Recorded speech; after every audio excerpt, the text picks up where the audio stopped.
we were just talking about guns, but even after the federal government has put a ban on guns, the crime is undoubtedly on an exponential rise. There are shooting incidences being reported now in the parking lots of the schools.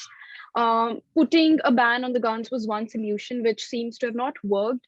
And I was interviewing Minister Sarkaria last week, and he told me that the federal government needs to have stricter rules for the people who commit crimes. But you being the Solicitor General, which is one specific solution that you would like to suggest to the federal government in order to deal with the crime across the country? Great to meet you, and I want to thank you for acknowledging great colleague, Minister Zakaria. He's a great advocate for his community. Again, there's been major investments through the Community Safety and Policing Grant Program, over $267 million to over 90 communities in Ontario has been given. So police services can decide how best in their local communities to combat the crime. But I'll go back again to a repeated theme. Community safety is our top priority. It is my personal top priority as minister. And I can tell you, because it's personal to Premier Ford, that everyone has a right to live safe in their community. But to your question, again, it's a common theme to the questions that have been asked. My role as Solicitor General can help the conversation with my federal counterparts.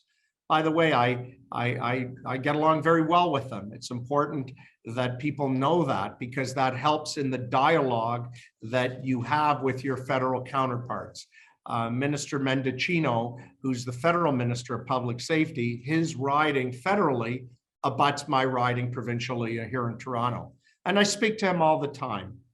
But, you know, when we have a situation that almost all the guns coming into Ontario, almost every gun that is used in an illegal crime traces its way back, it's really necessary now that they do something. I'll give you one anecdote that you should know. I traveled to Sarnia because a couple of months ago, I wanted to see firsthand this area where illegal guns are being smuggled in through drones.